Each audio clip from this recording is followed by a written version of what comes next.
ओम शांति। 28 फरवरी 2025 के ईश्वरीय महावाक्य। पहले सुनते हैं मुरली के मुख्य पॉइंट्स। बाबा ने कहा, कलयुगी मनुष्य हैं नरकवासी, तुम बने हो अभी संगम युगवासी। तुम ब्राह्मणों को स्वयं शिव बाबा पढ़ाते हैं। बाप है ही पतित पावन, वह सब आत्माओं को अभी पावन बनाकर ले जाने आए हैं।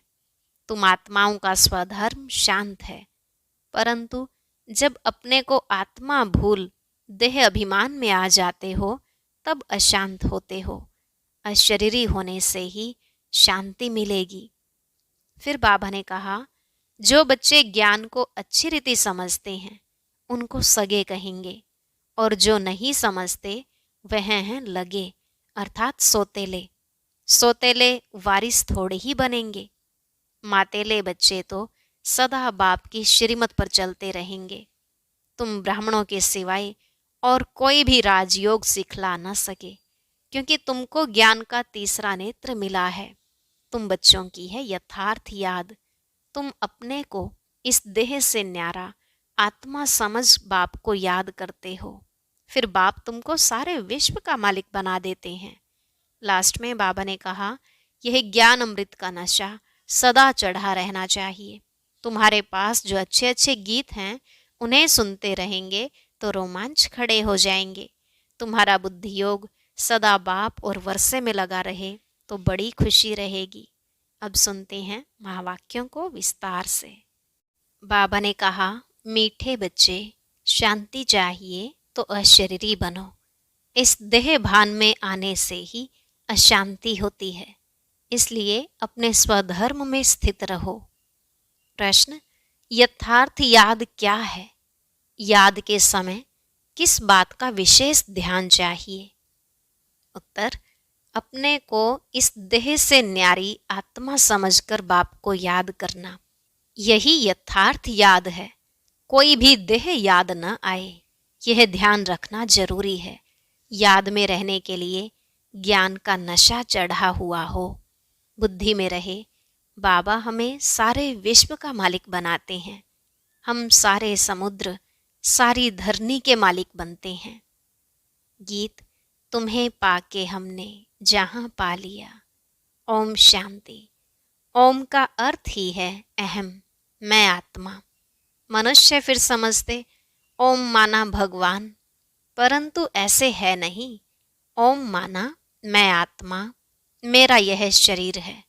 कहते हैं ना, ओम शांति। अहम आत्मा का स्वधर्म है शांत।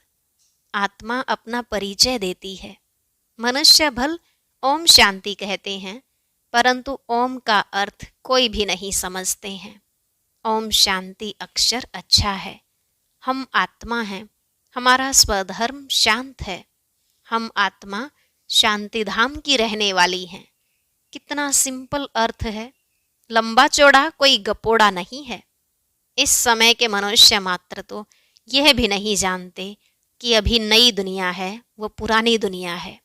नई दुनिया फिर पुरानी कब होती है, पुरानी से फिर नई दुनिया कब होती है, यह कोई भी नहीं जानते।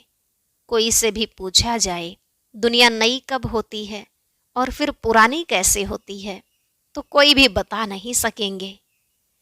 अभी तो कलयुग पुरानी दुनिया है, नई दुनिया सतयुग को कहा जाता है। अच्छा, नई को फिर पुराना होने में कितने वर्ष लगते हैं, यह भी कोई नहीं जानते। मनुष्य होकर यह नहीं जानते, इसलिए इनको कहा जाता है जानवर से भी बदतर। जानवर तो अपने को कुछ कहते नहीं, मनुष्य कहते हैं हम पतित हैं, हे पतित पावन आओ, परंतु उनको जानते बिल्कुल ही नहीं। पावन अक्षर कितना अच्छा है। पावन दुनिया स्वर्ग नई दुनिया ही होगी। चित्र भी देवताओं के हैं, परंतु कोई भी समझते नहीं। यह लक्ष्मी नारायण नई पावन दुनिया के मालिक हैं। यह सब बातें बेहद का बाप ही बैठ बच्चों को समझाते हैं। नई दुनिया स्वर्ग को कहा जाता है। देवताओं को कहेंगे स्वर्गवासी। अभी तो है पुरानी दुनिया नर्क, यहाँ मनुष्य है नर्कवासी। कोई मरता है तो भी कहते हैं स्वर्गवासी हुआ, तो गोया यहाँ नरकवासी है ना। हिसाब से कह भी देंगे बरोबर यह नरक ठहरा, परंतु बोलो तुम नरकवासी हो तो बिगड़ पड़ेंगे। बाप समझाते हैं देखने में तो भल मनुष्य हैं, सूरत मनुष्य की है, परंतु सीरत बंदर जैसी है। यह भी गाया हुआ है ना। खुद भी मंदिरों में जाकर देवताओं के आगे गाते हैं आप सर्वगुण संपन्न 16 कला संपूर्ण। अपने लिए क्या कहेंगे, हम पापी नीच हैं, परंतु सीधा कहो कि तुम विकारी हो तो बिगड़ पड़ेंगे। इसलिए बाप सिर्फ बच्चों से ही बात करते हैं, समझाते हैं, बाहर वालों से बात नहीं करते, क्योंकि कलयुगी मनुष्य है नरकवासी। अभी तुम हो संगम युगवासी, तुम पवित्र बन रहे हो। जानते हो हम ब्राह्मणों को शिव बाबा पढ़ाते हैं, वह पतित पावन है।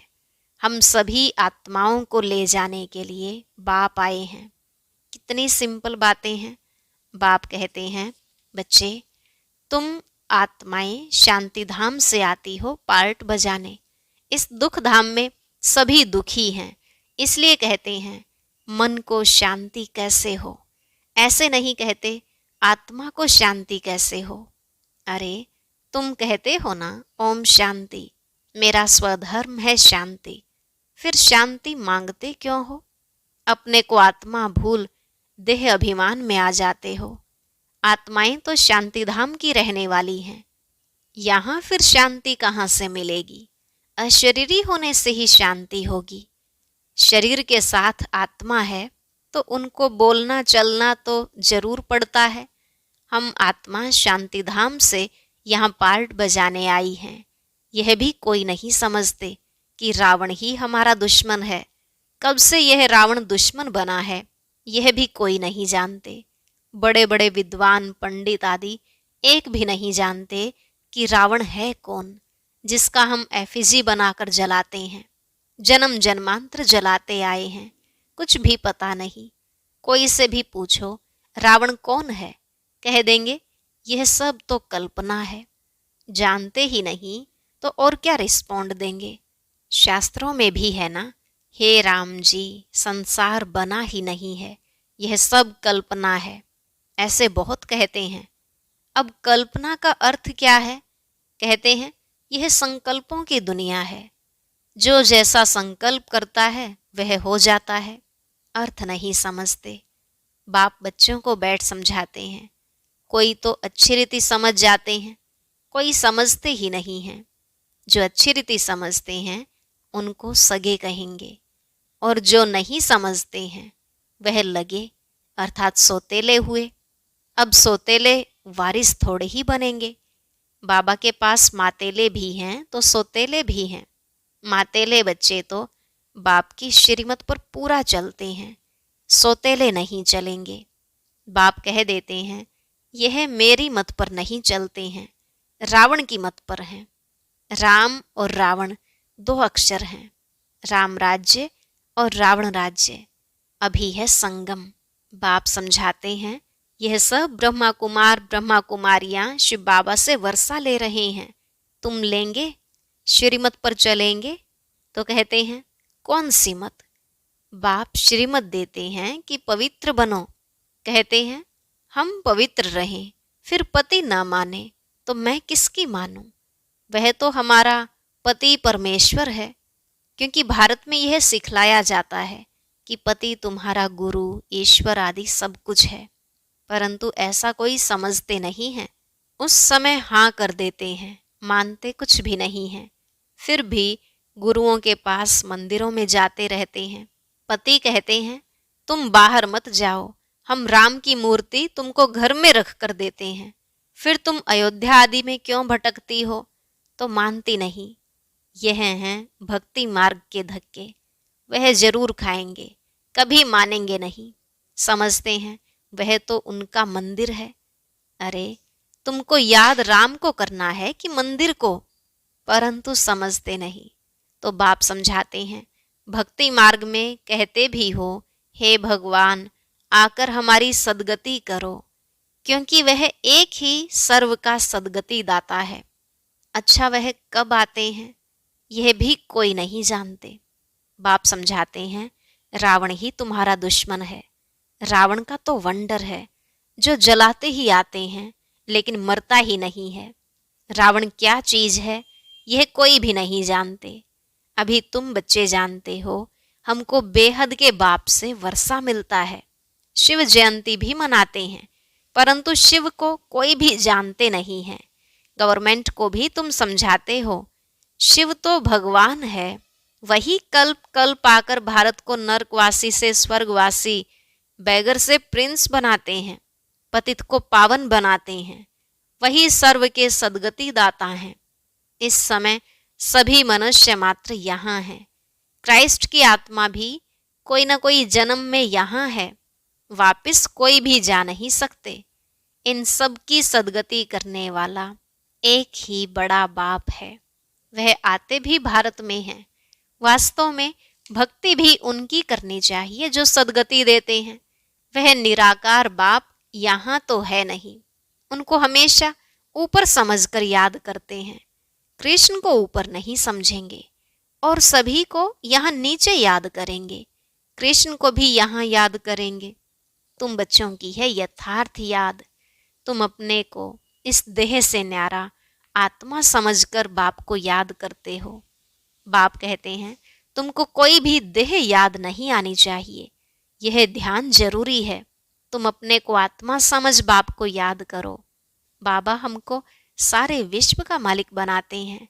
सारा समुद्र, सारी धरनी, सारे आकाश का मालिक बनाते हैं। अभी तो कितने टुकड़े टुकड़े हैं, एक दो की हद में आने नहीं देते। वहां यह बातें होती नहीं। भगवान तो एक बाप ही है। ऐसे नहीं कि सभी बाप ही बाप हैं। कहते भी हैं हिंदू चीनी भाई भाई, हिंदू मुस्लिम भाई भाई, परंतु अर्थ नहीं समझते हैं। ऐसे कभी नहीं कहेंगे हिंदू मुस्लिम बहन भाई। नहीं, आत्माएं आपस में सब भाई भाई हैं, परंतु इस बात को जानते नहीं हैं। शास्त्र आदि सुनते, सत सत करते रहते हैं, अर्थ कुछ नहीं। वास्तव में है असत्य, झूठ। सचखंड में सच ही सच बोलते हैं, यहाँ झूठ ही झूठ है। कोई को बोलो कि तुमने झूठ बोला तो बिगड़ पड़ेंगे। तुम सच बताते हो तो भी कोई तो गाली देने लग पड़ेंगे। अब बाप को तो तुम ब्राह्मण ही जानते हो। तुम बच्चे अभी दैवी गुण धारण करते हो। तुम जानते हो अभी 5 तत्व भी तमो प्रधान हैं। आजकल मनुष्य भूतों की पूजा भी करते हैं, भूतों की ही याद रहती है। बाप कहते हैं, अपने को आत्मा समझ मामेकम याद करो, भूतों को मत याद करो। ग्रस्त व्यवहार में रहते हुए बुद्धि का योग बाप के साथ लगाओ। अब देही अभिमानी बनना है। जितना बाप को याद करेंगे तो विकर्म विनाश होंगे। ज्ञान का तीसरा नेत्र तुमको मिलता है। अभी तुमको विकर्माजीत बनना है। वह है विकर्माजीत संवत। यह है विकर्मी संवत। तुम योग बल से विकर्मों पर जीत पाते हो। भारत का योग तो मशहूर है, मनुष्य जानते नहीं हैं। सन्यासी लोग बाहर में जाकर कहते हैं कि हम भारत का योग सिखलाने आए हैं। उनको तो पता नहीं यह तो हठयोगी हैं, वह राजयोग सिखला न सके। तुम राजऋषि हो, वह हैं हद के सन्यासी, तुम हो बेहद के सन्यासी। रात दिन का फर्क है। तुम ब्राह्मणों के सिवाय और कोई भी राजयोग सिखला न सके। यह है नई बातें, नया कोई समझ ना सके, इसलिए नए को कभी अलाव नहीं किया जाता है। यह इंद्र सभा है ना। इस समय है सब पत्थर बुद्धि। सतयुग में तुम बनते हो पारस बुद्धि। अभी है संगम। पत्थर से पारस सिवाय बाप के कोई बना ना सके। तुम यहाँ आए हो पारस बुद्धि बनने के लिए। बरोबर भारत सोने की चिड़िया था ना। यह लक्ष्मी नारायण विश्व के मालिक थे ना। यह कभी राज्य करते थे, यह भी किसको पता थोड़े ही है। आज से 5000 वर्ष पहले इन्हों का राज्य था। फिर यह कहाँ गए? तुम बता सकते हो? 84 जन्म भोगे, अभी तमो प्रधान है, फिर बाप द्वारा सतो प्रधान बन रहे हैं। तत्वम, यह नॉलेज सिवाय बाप के साधु संत आदि कोई भी दे न सके। वह है भक्ति मार्ग, यह है ज्ञान मार्ग। तुम बच्चों के पास जो अच्छे अच्छे गीत हैं उन्हें सुनो तो तुम्हारे रोमांच खड़े हो जाएंगे, खुशी का पारा एकदम चढ़ जाएगा। फिर वह नशा स्थायी भी रहना चाहिए, यह है ज्ञान अमृत। वह शराब पीते हैं तो नशा चढ़ जाता है, यहाँ यह तो है ज्ञान अमृत। तुम्हारा नशा उतरना नहीं चाहिए, सदैव चढ़ा रहना चाहिए। तुम इन लक्ष्मी नारायण को देख कितने खुश होते हो। जानते हो हम श्रीमत से फिर श्रेष्ठाचारी बन रहे हैं। यहाँ देखते हुए भी बुद्धियोग बाप और वर्षे में लगा रहे। अच्छा, मीठे मीठे सिकिलधे बच्चों प्रति माता पिता बाप दादा का याद प्यार और गुड मॉर्निंग। रूहानी बाप की रूहानी बच्चों को नमस्ते। रूहानी बच्चों की रूहानी बाप दादा को नमस्ते नमस्ते, गुड मॉर्निंग, शुक्रिया बाबा, शुक्रिया। धारणा के लिए मुख्य सार। पहला पॉइंट, विकर्मा जीत बनने के लिए योग बल से विकर्मों पर जीत प्राप्त करनी है। यहाँ देखते हुए बुद्धियोग बाप और वर्षे में लगा रहे। दूसरा, बाप के वर्षे का पूरा अधिकार प्राप्त करने के लिए मातेला बनना है। एक बाप की ही श्रीमत पर चलना है। बाप जो समझाते हैं वह समझकर दूसरों को समझाना है। आज का वरदान, दिव्य बुद्धि की लिफ्ट द्वारा तीनों लोकों का सैर करने वाले सहज योगी भव।